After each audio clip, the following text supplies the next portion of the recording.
Ya,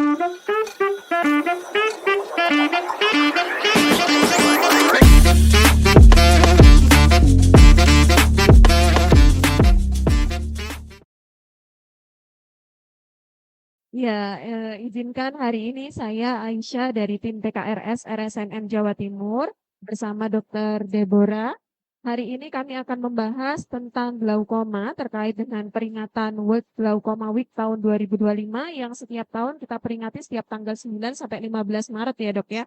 Atau di pekan kedua sampai pekan ketiga di bulan Maret setiap tahunnya.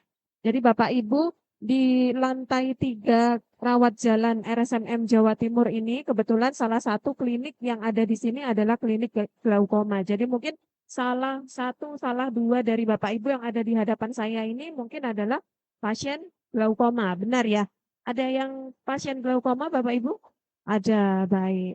Jadi hari ini kami mau meningkatkan awareness kembali ya dok ya. Jadi kita meningkatkan pengetahuan Bapak Ibu sekalian, baik yang ada di hadapan saya secara langsung ataupun yang ada di rumah, sobat mata sehat semuanya. Jadi apa itu glaukoma nanti akan dibahas secara lengkap oleh Dokter Deborah. Baik, kita mulai aja dok supaya mempersingkat waktu. Kalau glaukoma sendiri itu apa sih dok definisinya? Jadi glaukoma itu pada dasarnya adalah penyakit saraf mata, ya. Jadi yang perlu ditekankan di sini adalah glaukoma bukan peningkatan tekanan bola mata saja yang biasa dianggap oleh masyarakat luas, tapi yang perlu ditekankan adalah glaukoma adalah penyakit saraf mata. Nah, selama yang kita tahu ya, penyakit saraf, apapun itu, saraf mata, ataupun saraf otak, ataupun saraf sakti, kalau penyakit saraf sifatnya adalah permanen. Gitu. Jadi, kebutaan akibat glaukoma itu adalah kebutaan yang permanen. Oleh karena itu, makanya ada World Glaucoma Week itu tujuannya dari tenaga kesehatan itu adalah meningkatkan awareness bahwa glaukoma ini kalau sudah terjadi, maka penurunan penglihatannya atau penglihatan itu tidak terkendali yaitu karena glaucoma. Ya, baik. Jadi agak berbeda dengan katarak ya dok ya. Kalau katarak Iya. sifat kebutaannya bisa dicegah gitu ya. Bisa kalau misalnya penyebab kataraknya dihilangkan, berarti seseorang itu masih bisa mungkin masih bisa melihat ya. Kalau katarak itu adalah sebenarnya katarak itu terjadi akibat penuaan ya, katarak yang secara fisiologis. Jadi suatu saat nanti semua orang pasti akan terkena katarak. Itu wajar karena iring dengan radikal bebas untuk dalam tubuh, penuaan dari sel-sel tubuh itu terjadi. Namun berbeda-beda tiap orang. Itu ada yang umur 40 tahun sudah katarak, ada yang umur 80 tahun kataraknya belum terlalu tebal. Jadi itu karena faktor eksternal yang berbeda-beda kataraknya tiap orang. Tapi kalau katarak ini memang bukan bisa dicegah sebetulnya, tapi dia bisa kembali atau diobati dengan jadi penyakit yang murni karena kabut misalnya katarak, dia bisa lebih berbeda kalau dia tembak tidak terjadi bedanya hasil salah petik atau salah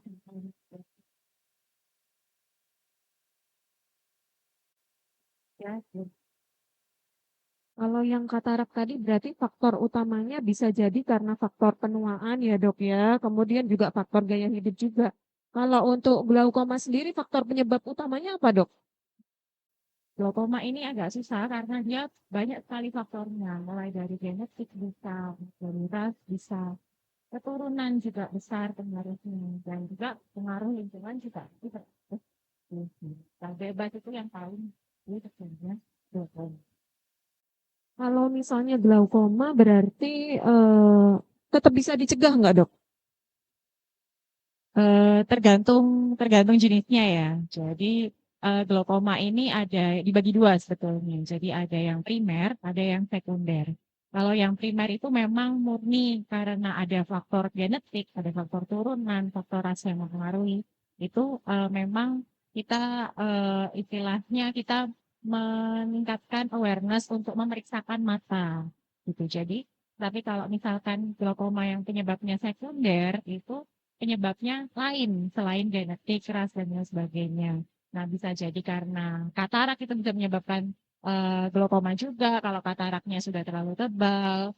Terus kemudian pemberian obat-obatan itu juga bisa mengingatkan glaukoma, yang menyebabkan glaukoma. Ya salah satunya yang banyak sekarang itu adalah glaukoma yang disebabkan oleh penggunaan steroid. Baik, kalau misalnya obat-obatan yang steroid sendiri itu biasanya obat-obatan yang digunakan untuk pasien apa, Dok? Kalau untuk terbatas pada pasien mata itu biasanya yang paling banyak adalah anak-anak atau remaja yang memiliki alergi. Jadi alergi itu kan keluarnya macam-macam ya. Ada yang gatal-gatal, ada yang asma, ada yang matanya sering merah. Nah, biasanya anak laki-laki yang usia 10 tahun, 8 tahun, 10 tahun itu mengalami vernal conjunctivitis atau conjunctivitis akibat alergi, itu biasanya memang diberikan penggunaan obat tetes mata steroid untuk mengurangi alerginya. Nah, sayangnya eh, di luar sana banyak yang melakukan abuse pada penggunaan obat-obatan itu. Jadi harusnya penggunaan obat-obatan yang mengandung steroid itu harusnya selama sekian periode sekian lama harusnya di stop, tapi ternyata oh merah lagi, beli lagi, dilanjutkan sendiri. Itu yang kemudian saat dewasanya tiba-tiba dia tidak kelihatan, ternyata terjadi steroid induced glaukoma atau glaukoma yang disebabkan oleh penggunaan steroid jangka panjang. Kalau misalnya kita melihat fenomena yang saat ini terjadi ya, Dok ya, kasus-kasus alergi pada anak, pada bayi baru lahir itu kan cukup banyak ya. Berarti harus diwaspadai juga ya, Dok ya. Untuk kasus-kasus itu, untuk yang mengarahnya nanti ketika dewasanya juga berarti beresiko untuk terkena glaukoma jika digunakan obat-obatan steroid itu. Secara abuse ya istilahnya tidak sesuai dengan indikasi. Kalau misalkan memang saat dia waktu kecil dia menggunakan obat tetes mata steroid yang memang dibutuhkan saat itu karena matanya merah sekali, biasanya kita lakukan apa namanya pengawasan. Jadi setiap 1 bulan dia harus periksa dan periksa saraf matanya juga. Kalau misalkan dia dengan penurunan obat-obatan steroid ya bisa sembuh ya sudah kita stop gitu dan kita lanjutkan dengan obat-obatan lain untuk alergi yang mempertahankan supaya alerginya tidak muncul lagi selain ini ya istilahnya menghindari alergi penyebabnya ya itu yang utama sih kalau konjungtivitis alergi pasti yang dihindarkan adalah penyebab alerginya tapi bukan bukan merah lalu kemudian pasti dikasih obat tetes steroid gitu. Berarti ini alerginya yang spesifik ke mata. Ya, Macam-macam. Jadi semacam. kalau misalkan jadi obat tetes steroid itu yang menyebabkan glaukoma itu memang yang paling tinggi potensi penyebab glaukoma itu adalah obat tetes mata ya, karena kan langsung di mata. Cuman tidak menutup kemungkinan pada orang-orang lain yang menggunakan steroid jangka panjang itu juga terjadi glaukoma akibat steroid itu bisa. Cuman Dikonsumsi tidak dengan berupa ya, bisa misalkan pasien-pasien asma yang menggunakan obat-obatan oral atau inhalasi steroid atau pada pasien-pasien yang memang membutuhkan steroid jangka panjang seperti penyakit ginjal, tapi memang potensi resikonya lebih kecil dibandingkan obat tetes langsung. Pasti berbeda. kalau misalnya posisinya kita sebagai orang tua nih, Dok ya, yang kebetulan anak kita memang alergi dan ada apa namanya efek yang muncul dari alerginya itu di mata yang kemudian menggunakan obat tetes begitu. Itu harusnya kita untuk awareness kita itu harus memeriksakan mata anak kita itu pada usia berapa atau setelah penggunaan obat itu berapa lama, Dok?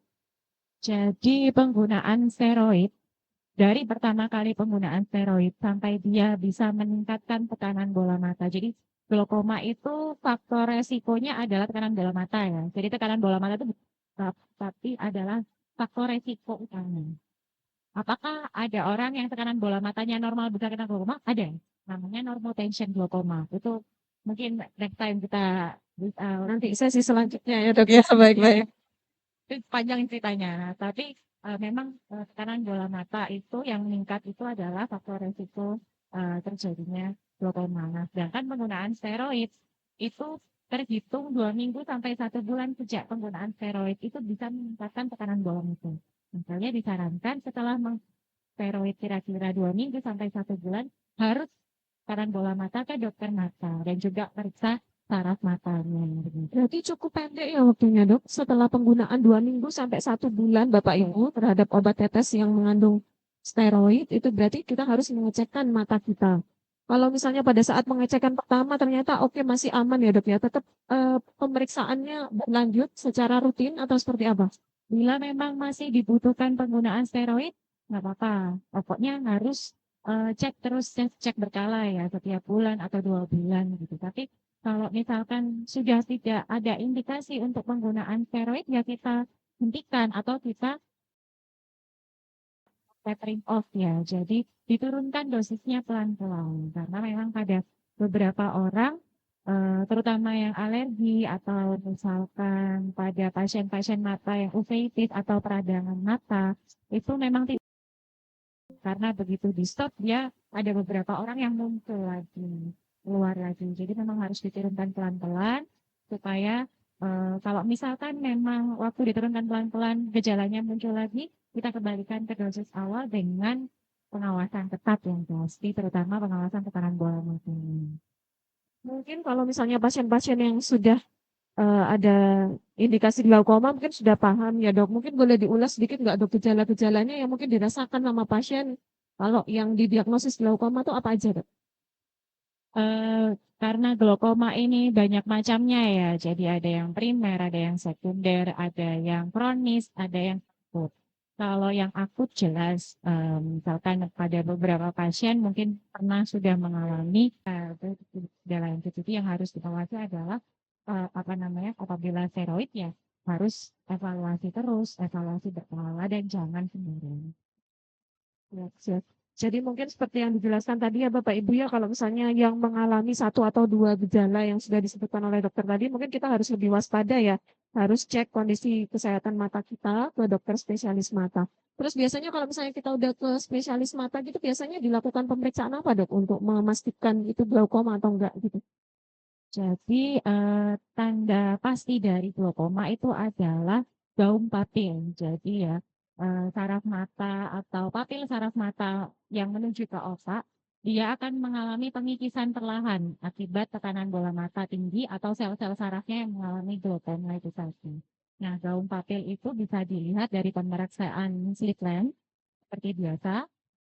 Dan juga pasti sebelumnya dicek tekanan bola mata dulu, dicek refraksi, kemudian dilakukan pemeriksaan slit lamp untuk memastikan adanya gaung papil atau tidak, dan juga untuk memastikan apakah adanya istilahnya pengurangan lapang pandang itu menggunakan HFA. Jadi paling tidak itu kalau misalnya jenengan ngecek kondisi mata, kemudian dilakukan pemeriksaan refraksi, ada pengecekan tekanan bola mata, pemeriksaan slit lamp dengan HFA itu berarti curiga adanya risiko glaukoma gitu ya. Ada Eh, indikasi glaukoma gitu dok. Apabila dari pemeriksaan slit lamp memang ada kecurigaan glaukoma, memang kita pastikan dengan OCT atau HFA, tapi itu juga tidak resmi. Kalau misalkan sudah bisa diperiksa dengan pemeriksaan slit lamp cukup. Oke. Kemudian ini dok, ada tips-tips tertentu nggak untuk yang mungkin pengguna obat steroid ya supaya lebih aman gitu? Yang pasti penggunaan obat tetes mata yang mengandung steroid itu ya harus diwaspadai penggunaannya dan sesuai dengan indikasi yang diberikan dokter. Jadi memang banyak sih yang orang-orang yang misalkan sakit mata Di sendiri, beli ya, sendiri, di sendiri. datang ke optik, tidak tahu bahwa ternyata obatnya memang bukan itu kayak gitu. Dan apa namanya, yang pasti kalau misalkan sudah memang terindikasi memakai steroid, misalkan pada konjungtivitis alergi atau pada radang mata uveitis, ya pemakaiannya juga sesuai dengan anjuran dokter. Jadi jangan diterus-teruskan sendiri tanpa ada anjuran dari dokter. Jadi intinya jangan jadi dokter untuk diri kita sendiri ya. Kalau misalnya ada keluhan mata, mohon untuk tidak mendiagnosis sendiri, kemudian beli obat atau beli kacamata sendiri gitu ya dok ya, tanpa ada pemeriksaan sebelumnya oleh dokter spesialis mata gitu. Terakhir dokter mungkin kalau pengobatannya dokter dan apa namanya kemungkinan untuk sembuh. Tadi kan katanya kan kalau sampai buta kan dia permanen sifatnya tidak bisa kembali. Jadi kalau treatment untuk pasien-pasien glaukoma itu apa aja? Jadi treatment pasien-pasien glaukoma ini sebenarnya bervariasi ya, tergantung pada kondisi atau kondisi pasien tersebut saat itu. Kalau misalkan dengan obat-obatan, biasanya kita mulai dengan obat-obatan dulu, pasti tidak langsung invasif, Itu ya. gitu. Jadi pasti dengan obat-obatan dulu. Apabila dengan obat-obatan maksimal, penggunaannya juga sudah rutin, sudah sesuai anjuran, tapi ternyata masih belum efektif, bisa kita lakukan masker, atau apabila masih memang belum efektif, kita lakukan operasi, salah satunya trabekulektomi, atau bisa sampai penggunaan implan GDD, atau implan yang menyalurkan air yang ada di dalam bola mata keluar. Jadi tidak, kalau trabekulektomi kan kita bikin operasi, memang kita bikinkan saluran. Kadang-kadang ada yang gagal. Nah, kita pasang saja implan, itu kemungkinan berhasilnya lebih besar. Itu semua ada di RSMM ya dok ya? Ada Semuanya lengkap semua bisa di lengkap. RSMM. Baik. Mungkin ada di hadapan saya, mungkin ada Bapak Ibu yang mau sharing atau mau nanya sama dokternya. Boleh, boleh angkat tangan, nanti akan saya hampiri. Terima kasih kesempatan diberikan pada saya. Selamat siang dokter, nama saya Titik. Ya, mau menanyakan, kita kan masyarakat itu mungkin dengan eh, mayoritas pendidikan tidak sama ya, dalam SD, SMP dan seterusnya. Saya mendengar langsung, saya juga nggak paham apa itu steroid. Mungkin apa kita itu tanyanya ke siapa, misalkan namanya orang awam. Kalau saya ke puskesmas paling nggak dirujuk ke sini gitu. Jadi puskesmas itu saya pernah mengalami hal itu. Mata saya itu buka merah, buka gitu. Oh itu enggak apa-apa, mungkin masuk angin katanya gitu. Hingga 2 hari mata saya semakin bengkak. Akhirnya saya memakai bukan BPJS tapi saya memakai umum. Ternyata mengalami saya itu banyak katanya kayak semacam apa kayak ini loh, kayak pasir-pasir itu masuk ke dalam ini, ke dalam mata. Dua-duanya akhirnya saat itu juga saya diambil itu. Nah sebelum itu saya 2 hari itu merasa tersiksa, kasih apa ya? Akhirnya saya otik itu dokter. Nah ini saya terusan dikasih obat mata, tapi obat mata yang tidak pernah saya tahu apa itu ada unsur steroidnya, apa bukan kan gitu. Ya saya pakai, ini nanti dipakai 3 kali, oke. Akhirnya tambah sakit gitu. Saya bawa di sini bisa tertangani saat itu. Tapi sekarang yang saya rasakan, saya sekarang sudah berapa tahun itu, saya sekarang merasakan kayaknya mata saya itu kayak nyeleneh gitu loh. Nyelenehnya kadang-kadang saya tuh kayak kayak ada bayangan apa gini. Kadang-kadang saya gitu, saya lihat dokter itu kadang-kadang kadang-kadang enggak gitu loh. Apakah saya itu pernah seperti apa yang dikatakan dokter? Iya, terkadang kita terus saya akhir-akhir ini saya juga mengkonsumsi itu dokter. Apa karena mata saya kurang vitamin A ya? Saya tanya-tanya ke apotek gitu. Saya nggak tahu itu ada unsur steroid apa bukan. Makanya saya minta tolong mungkin dokter menjelaskan produk apa ya yang semacam yang mengandung unsur steroid yang bahaya untuk di masyarakat yang untuk kita konsumsi. Saya sendiri kan awam dokter. Mohon penjelasannya itu eh, agar kita sebagai masyarakat itu tidak buta dengan istilahnya tidak buta dengan obat-obatan yang seperti saya tadi. Seenaknya saya kemampuan saya sudahlah saya ke apotek, saya konsultasi ke mbak-mbak apotek. Oh kasih ini, bu kasih ini. Saya kan nggak tahu unsur apa yang di dalamnya itu. Hanya itu saja dokter, mohon mohon untuk dijelaskan yang mengandung unsur yang kita hindari supaya kita dengan mata kita. Mata kita kan kita harus jaga betul gitu loh. Mungkin boleh luka di tangan, tapi kalau mata luka itu rasanya aduh, ya Masya Allah gitu. Terima kasih.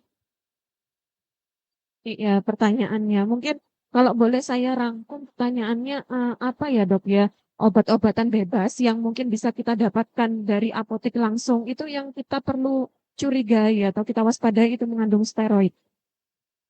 Sebetulnya seharusnya ya, obat-obatan antibiotik, obat-obatan yang mengandung steroid itu seharusnya tidak dijual bebas. Gitu. Jadi harusnya memang menggunakan resep. Mm. Nah, memang ya namanya juga pengen butuh cepat ya Bu ya. Maksudnya ibunya juga sudah berusaha untuk mencari pertolongan. Cuman ya waktu itu mungkin ibunya ya ke apotek dan menanyakan apa namanya kira-kira dibutuhkan apa. Oh bisa tanya ke apotek. Harusnya orang apotek dan Menjelaskan juga ya Dok ya ya. farmasi kan mereka pasti lulusan farmasi ya.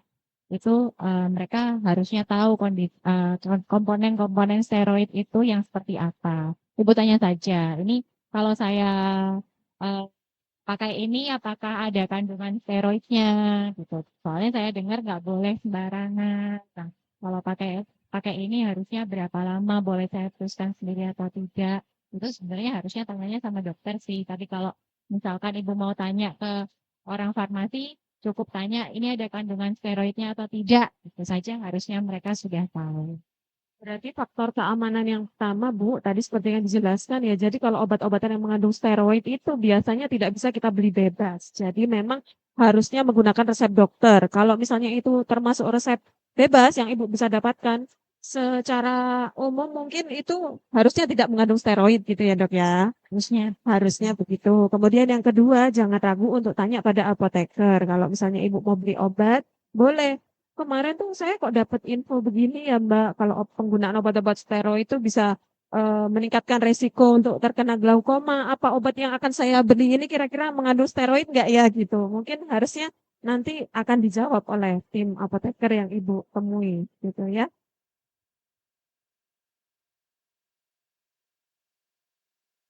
Iya. Juga mungkin ini ya Dok ya, mungkin banyak juga pengalaman di masyarakat itu orang-orang kalau misalnya punya gangguan pada mata, kebetulan anggota keluarga yang lain atau tetangganya pernah punya pengalaman yang sama, itu mereka menggunakan obat yang sama dengan yang digunakan oleh orang yang sebelumnya dengan pengalaman. Nah itu mungkin juga harus dihindari nggak sih Dok yang kayak gitu Dok? betul. Jadi misalkan nih keluarga ada yang matanya merah gitu. Terus ayah matanya merah juga. Padahal mata merah itu banyak sekali penyakitnya. Penyebabnya juga banyak sekali. Yang satu mungkin radang biasa, ternyata saya ada lukanya. Nah, luka pada mata diberikan steroid sudah menjadi-jadi infeksi apalagi infeksi pada mata kalau misalkan ada lukanya yang disebut dengan keratitis itu apabila diberikan steroid secara tidak sesuai dengan indikasi, bakterinya tuh kayak dikasih makan, Bu. Jadi bakterinya malah menjadi jadi, lukanya tambah lebar. Itu banyak sekali terjadi. Banyak yang ke sini ke Dokter Budi ya di lantai 2 itu biasanya karena sebelumnya memakai obat-obatan yang tidak sesuai dengan indikasi juga. Ya, mungkin itu perlu digarisbawahi ya Bapak Ibu ya. Jadi kalau misalnya punya gejala atau keluhan mata yang sama dengan orang lain, jangan sekali-kali menyamakan treatmentnya gitu ya, sebelum kita tahu sebabnya apa gitu. Ada lagi mungkin? Satu lagi? Mungkin ada yang mau bertanya? Ampun, cukup. Baik, mungkin tips terakhir dok. Apa kiat-kiatnya supaya mata kita tetap sehat dok? Tips terakhir yang pasti jaga matanya, jangan sampai terkena eh, istilahnya trauma. Kalau kita Teruran, kayak gitu ya dok ya. ada orang-orang yang bekerja di istilah apa ya pabrik atau yang berhubungan dengan benda-benda tajam, pemakai pelindung, dan yang pasti apabila ada keluhan segera periksakan ke dokter. Nah, Itu saja mungkin Bapak Ibu yang bisa kami sampaikan untuk pagi hari ini. Saya titip pesan kepada pasien-pasien yang glaukoma mungkin ya, jangan patah semangat untuk tetap melanjutkan treatmentnya sesuai dengan arahan dokter. Karena memang glaukoma, kebutaan dari glaukoma itu tidak bisa dikembalikan ya dok ya, tapi kita bisa mencegah progresivitas atau perburukan penyakitnya begitu ya dengan treatment yang tepat begitu ya Bapak Ibu. Jangan lupa juga untuk tetap sharing-sharing ke anggota keluarga atau ke masyarakat di lingkungan sekitar kita tentang apa itu glaukoma dan bahaya dari glaukoma. Begitu saja, terima kasih waktu dan kesempatannya Dr. Debo untuk bisa hadir bersama kita pagi hari ini. Salam sehat untuk kita semua, selamat menjalankan ibadah puasa. Wassalamualaikum warahmatullahi wabarakatuh.